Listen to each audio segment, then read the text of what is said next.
देवघर, झारखंड का वही देवघर जहां स्थित है बाबा वैद्यनाथ का धाम। आखिर क्यों यह मंदिर एक प्रमुख शक्तिपीठ भी है?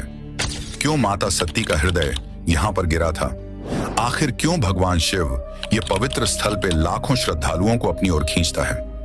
आखिर क्या है वह रहस्य जो इस मंदिर को चर्चित बनाता है? क्यों लोग यहाँ आने के लिए पागल रहते हैं? वहां पे स्थित तालाब को क्यों रावण का मूत्र से बना कहा जाता है? और भी ऐसे ऐसे रहस्य जिसे सुन के आप दंग रह जाएंगे। तो दोस्तों चलिए आपको बाबा वैद्यनाथ मंदिर के रहस्यों के बारे में बताते हैं। इसलिए दोस्तों आप लोग इस वीडियो में अंत तक बने रहिए। वैद्यनाथ ज्योतिर्लिंगों जो शमशान भूमि पर स्थित है, जी हाँ आपने बिल्कुल सही सुना। इस भव्य मंदिर के पीछे छिपे हैं कुछ अनोखे रहस्य और कुछ ऐसे चमत्कार जिनके बारे में सुनकर आप यकीन नहीं कर पाएंगे।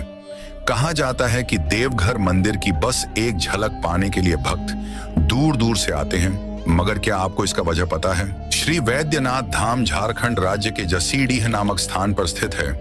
यह तीर्थ देवघर के रूप में विख्यात है। बैजनाथ धाम अत्यंत प्राचीन ज्योतिर्लिंगों हैं जो अनादिकाल से यहाँ विद्यमान है। इसे द्वादश ज्योतिर्लिंगों में से 9वां ज्योतिर्लिंगो माना जाता है। इस ज्योतिर्लिंगों की उत्पत्ति की कथा बड़ी ही रोचक है। शिव पुराण में वैद्यनाथ ज्योतिर्लिंगों से जुड़ी एक कथा वर्णित है और इस कथा के अनुसार लंकापति रावण ने भगवान शिव को प्रसन्न करने के लिए कैलाश पर्वत पर जाकर कठोर तपस्या किया था, परंतु जब शिव जी प्रसन्न नहीं हुए, अपने सिर शिवलिंग पर चढ़ाना शुरू कर दिया। जब रावण ने 9 सिर चढ़ा दिए और अंत में 10वां सिर काटने ही वाला था, तभी देवों के देव महादेव रावण की अटूट भक्ति से प्रसन्न होकर स्वयं प्रकट हुए और उन्होंने रावण के सभी 10 सिरों को पुनः जोड़ दिए और भगवान शिव उनसे वरदान मांगने को कहा। रावण ने भगवान शिव से प्रार्थना करते हुए वर मांगा कि वे उसके साम्राज्य लंका में स्थायी रूप से निवास करें। साथ ही उसने यह भी वरदान मांगा कि वह भगवान का सबसे बड़ा भक्त बन जाए।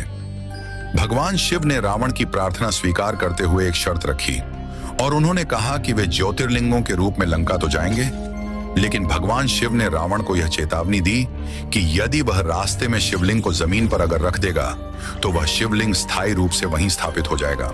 और हुआ भी ऐसा ही। जब रावण भगवान शिव की कृपा से प्रसन्न होकर ज्योतिर्लिंगों को लेकर आकाश मार्ग से लंका की ओर चल पड़ा, लेकिन देवतागण नहीं चाहते थे कि भगवान शिव का प्रतीक दानवों के राज्य लंका में स्थापित हो। इसलिए देवताओं ने अपनी योग शक्ति का उपयोग करते हुए रावण के पेट में तीव्र दर्द पैदा कर दिया, जिसके कारण उसे लघु शंका के लिए धरती पर उतरने को मजबूर होना पड़ा। इसीलिए उसने भगवान विष्णु से, जो वहां बैजू नामक ग्वाल बालक का रूप धारण किए हुए थे, उनसे अनुरोध किया कि वे थोड़ी देर के लिए शिवलिंग को अपने हाथों में पकड़ लें, जब तक कि वह लघु शंका करके वापस ना आ जाए। वास्तव में वरुण देव जल के देवता जो कि रावण के पेट में प्रवेश कर गए थे, जिसके कारण वह अनियंत्रित रूप से मूत्र त्याग करने लगा, जिससे वहां पर एक विशाल तालाब बन गया। यह तालाब जो रावण के मूत्र से माना जाता है, वह आज भी बाबा वैद्यनाथ धाम मंदिर के पास अपनी मूल स्थिति में मौजूद है और यह तालाब आज भी रावण तालाब के नाम से जाना जाता है। जो लोग वैद्यनाथ धाम गए होंगे उन्होंने इस तालाब को देखा ही होगा। इस बीच ग्वाल बालक बने भगवान विष्णु ने शिवलिंग को वहीं जमीन पर रख दिया, जिससे शिवलिंग वहीं स्थापित हो गया और इस तरह यह ज्योतिर्लिंगों बाबा बैजनाथ धाम के नाम से प्रसिद्ध हुआ। वापस आने पर बलशाली रावण ने शिवलिंग को उठाने का बहुत प्रयास किया, पर वह तो धरती में गहराई तक स्थापित हो चुका था। उसके बाद परेशान होकर रावण ने सभी तीर्थों की मिट्टी और पवित्र नदियों के जल को शिव गंगा सरोवर में इकट्ठा कर शिवलिंग का अभिषेक किया और शिवलिंग को प्रणाम किया, परंतु रावण शिवलिंग को लंका नहीं ले जा पाने की वजह से निराश तथा क्रोधित होकर शिवलिंग को अपने अंगूठे से दबाकर लंका लौट आया। इस शिवलिंग पर आज भी रावण के अंगूठे का निशान देखा जा सकता है और कहा जाता है कि रावण शिवलिंग की पूजा अर्चना कर लौटते समय अपने भाई कुबेर से छीनी गई चंद्रकांत मणि को वहीं छोड़ गया था। इस रहस्यमय चमत्कारी मणि की विशेषता यह है कि जैसे ही चंद्रमा की रोशनी में आता है तो मणि से जल टपकने लगता है, जिसमें कई औषधीय गुण होते हैं। लोगों का दावा है कि चंद्रकांत मणि इस मंदिर में खोजबीन के दौरान प्राप्त हुआ था। बताया जाता है कि वैद्यनाथ मंदिर में 2 चंद्रकांत मणियां उठी। इन दो मणियों में से एक की खोज पहले ही हो चुकी है और दूसरी मणि की खोज बंद कर दी गई है ताकि किसी भी प्रकार की अशुभ घटना न घटे। यहाँ 3 मंदिर हैं महादेव और पार्वती जी के, जो परस्पर रेशमी रस्सों से जुड़े हुए हैं। और जहां आपने अनेक शिवालयों के शिखर पर त्रिशूल देखा होगा, वो वहीं देवघर के मंदिर के शीर्ष पर पंचशूल स्थापित है, जो देखने में अद्भुत और दुर्लभ लगता है। यहाँ महाशिवरात्रि के 2 दिन पहले इस पंचशूल को उतारकर विधिवत पूजा अर्चना की जाती है और शिवरात्रि से 1 दिन पहले इसे पुनः स्थापित कर दिया जाता है। कहा जाता है देवघर के वैद्यनाथ मंदिर में स्थापित पंचशूल जो कि 1.25 मन सोने से बना है, जबकि पार्वती मंदिर का पंचशूल 1.25 मन चांदी से निर्मित है। ऐसा माना जाता है कि देवघर मंदिर में स्थापित पंचशूल को सुरक्षा कवच भी माना जाता है। यह धारणा है कि त्रेता युग में लंकापुरी के प्रवेश द्वार पर भी पंचशूल लगा था, जिसे केवल रावण ही भेद पाता था। देवघर मंदिर में स्थित पंचशूल को लेकर लोगों की गहरी आस्था है। उनका विश्वास है कि इसी पंचशूल के अद्भुत प्रभाव के कारण सदियों से यह पवित्र मंदिर प्राकृतिक आपदाओं से सुरक्षित रहा है। दोस्तों, शायद आपको जानकर हैरानी होगी कि वैद्यनाथ ज्योतिर्लिंगों एक शमशान भूमि पर स्थित है। जी हाँ दोस्तों, वर्तमान में जहां वैद्यनाथ शिवलिंग स्थापित है, वह स्थान कभी शमशान हुआ करता था। पद्म पुराण और शिव पुराण में वर्णित है कि भगवान विष्णु ने रावण से छल करके शिवलिंग प्राप्त कर यहाँ स्थापित किया था, जबकि भगवान श्री हरि ने रावण से शिवलिंग को वर्तमान मंदिर से 6 किलोमीटर दूर हरला जोड़ी स्थान से लिया था। लेकिन आप सोच रहे होंगे कि उन्होंने शिवलिंग को वहीं स्थापित क्यों नहीं किया। इसके पीछे की एक अद्भुत कथा है। पौराणिक कथा के अनुसार दक्ष प्रजापति ने यज्ञ का आयोजन किया, जिसमें उन्होंने अपने दामाद भगवान शिव को आमंत्रित नहीं किया था। अपमानित महसूस करते हुए माता सती ने यज्ञ स्थल पर ही आत्मदाह कर लिया, जिसके चलते दुखी और क्रोधित भगवान शिव ने सती के मृत शरीर को उठा लिया और तांडव नृत्य करना शुरू कर दिया। शिव को शांत करने के लिए भगवान विष्णु ने चक्र से सती के शरीर को 51 टुकड़ों में विभक्त कर दिया था और ऐसा माना जाता है कि माता सती का हृदय मौजूद शिवलिंग के स्थान पर गिरा था। जब माता सती के हृदय का भगवान विष्णु ने दाह संस्कार करना चाहा, तो उनका हृदय अग्नि में नहीं जला और तब आकाशवाणी हुई कि सती का हृदय शिव बिना अधूरा है, इसे पूर्ण किया जाए।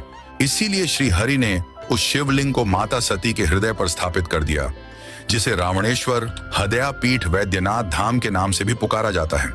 दोस्तों, वैद्यनाथ धाम पर नाग मुकुट देवघर जेल के कैदियों द्वारा बनाया जाता है। यह सुनकर आपको जरूर आश्चर्य हुआ होगा कि वैद्यनाथ मंदिर के लिए नाग मुकुट क्यों? जो फूल, बेलपत्र आदि से निर्मित होते हैं, उसे देवघर जेल के कैदियों द्वारा बनाए जाते हैं। यह परंपरा अंग्रेजों के जमाने से चली आ रही है। जेल के अधिकारी बताते हैं कि एक बार अंग्रेज जेलर के बेटे की तबीयत बिगड़ गई थी और दवाओं का कोई असर नहीं हो रहा था।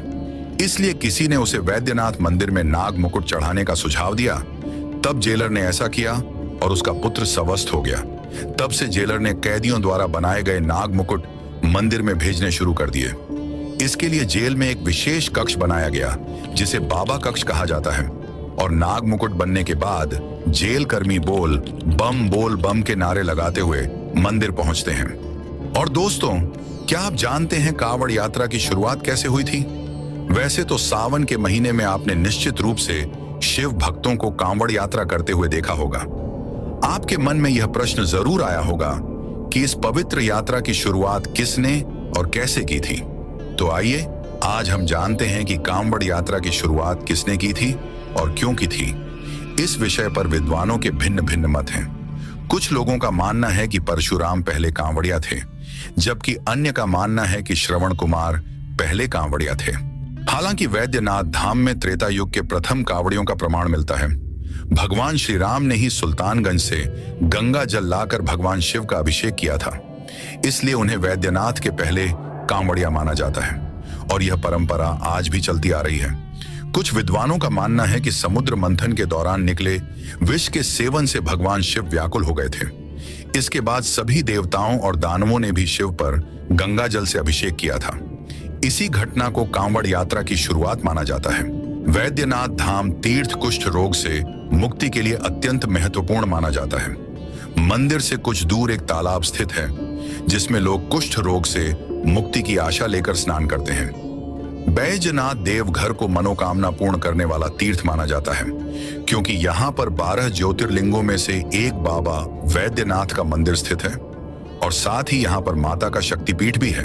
बैजनाथ धाम से करीब 100 किलोमीटर दूर सुल्तानगंज में उत्तरवाहिनी गंगा बहती है। ऐसी मान्यता है कि यहाँ से गंगा जल लाकर बैजनाथ धाम में भगवान शिव पर चढ़ाने से मनोवांछित फल प्राप्त होते हैं। दोस्तों, ऐसी ही जानकारी पाते रहने के लिए हमारे चैनल को सब्सक्राइब करके बेल आइकॉन दबा दीजिए।